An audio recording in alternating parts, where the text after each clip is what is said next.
At 3:30, we got a lot of important 3:30 games, but this one's actually really interesting to me. We got number 2 Indiana, who's 8-0, traveling to Maryland, who's 4-3. Indiana favored by 21 points on CBS. Fernando Mendoza has gone 148 to 203, throwing for 1,923 yards, 24 touchdowns, 3 interceptions. Roman Hemby has had 107 carries for 513 yards and 4 touchdowns. And Elijah Surratt has had 45 catches for 609 yards and 10 touchdowns.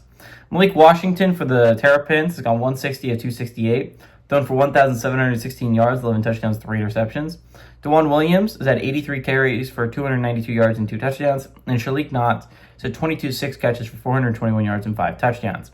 Indiana's 8-5 against the Terrapins all time. Last game did go to Indiana in 2024.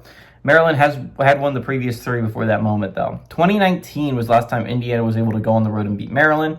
Curt Cignetti is 1-0 against the Terrapins, and Loxley is 3-3 against the Hoosiers. Okay, so yeah, very important game when you're talking about Indiana's playoff picture. Right now, for me, they have the best resume in college football.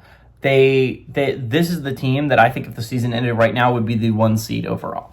Now, obviously, a lot can change over this next month and a week-ish, right? So again, Indiana does not have that 1 seed locked up. Bama's on its ass. Ohio State obviously is going to get a chance to be better than Indiana if they can beat them in the head-to-head in the Big Ten Championship, assuming they both win out. Texas A&M is kind of on their ass. BYU is an interesting candidate there. Georgia Tech is an interesting candidate there, right? So there's like 6 teams that are very legitimately vying for that 1 spot. Now, obviously, BYU and Georgia Tech is a little bit more of a stretch.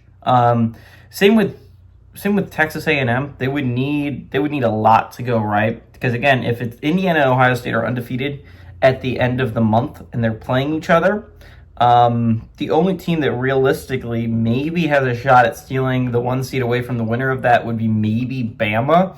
But again, they're going to need things to go right over the next month. I think things start to go right here.